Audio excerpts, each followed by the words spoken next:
សូមស្វាគមន៍មកកាន់ Channel វិធីឆ្នោតទិញណាមរបស់ Admin ថ្ងៃនេះ Admin មានលេខតម្រុយល្អៗរបស់ឆ្នោតយួនសម្រាប់ចែកជូនដល់ពុកម៉ែបងប្អូននៅថ្ងៃទី12 ខែ 10 ឆ្នាំ 2025 នេះដូចនេះ Admin មិនចង់ឲ្យចំណាយពេលវេលារបស់ពុកម៉ែបងប្អូនយូរតោះយើងមកមើលលេខតម្រុយរបស់យើងទាំងអស់គ្នាសម្រាប់លេខតម្រុយ2លេខមានលេខ34លេខ58លេខ71និងលេខតម្រុយចុងក្រោយ059សម្រាប់លេខតម្រុយអូស2លេខមានលេខតម្រុយទី1អូស30និងលេខតម្រុយចុងក្រោយអូស70សម្រាប់លេខតម្រុយ3លេខមាន384គុណនិង789គុណ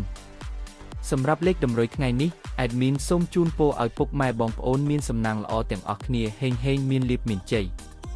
ជាចុងក្រោយសូមកុំភ្លេចជួយ Subscribe និង Comment ហើយដាក់សញ្ញារូបកណ្ដឹងដើម្បីជួយផ្ដល់កម្លាំងចិត្តមកកាន់ Admin ជាពិសេសងាយស្រួលតាមដានលេខតម្រុយល្អៗជាប្រចាំថ្ងៃជាមួយ Admin សូមគោរពលាពុកម៉ែបងប្អូនពីខ្ញុំបាទ Admin វិធីឆ្នោតទិញណាមសំណាងល្អទាំងអស់គ្នា